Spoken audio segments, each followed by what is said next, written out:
Greetings from Planet Mental Mambo. So on my mind heart in these early morning moments is the why conflict question. In the workplace, conflict should happen daily, regularly, spontaneously, creatively, mostly aimed at when we look at individual conflict, so inner conflict in individuals to advance individuals on their personal growth path in life and in the organization. If we look at conflict between team members, it should happen to bring greater cohesion, greater understanding of each other if it is done correctly, creatively, caringly, competently. So that is for the vast majority of inner and intrapersonal conflicts. That is the why conflict, the reason for conflict. However, there's also another reason for conflict. To give you a story, once upon a time, I helped a client in the survey business, mine survey, land survey, to start a new business after retrenchment. The founder reckoned he needed 2 partners, so he took in 2 surveyors, also unemployed at major employers at that stage.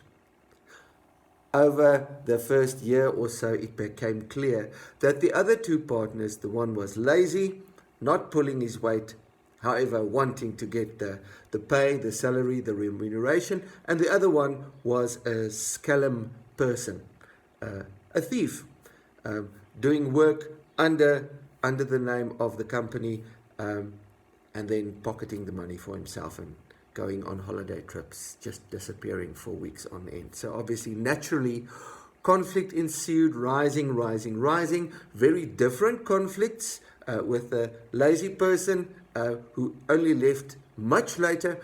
However, the scallum person had to be brought to book immediately, and the meeting was held, and that conflict escalated to the steps of the courts, the legal system, to say, pay back the money that you did while employed under our brand name and you pocketed it. So the reason for the conflict was to get the founder to say, I can actually run this show alone until such time as my son comes of age, and his son eventually joined him.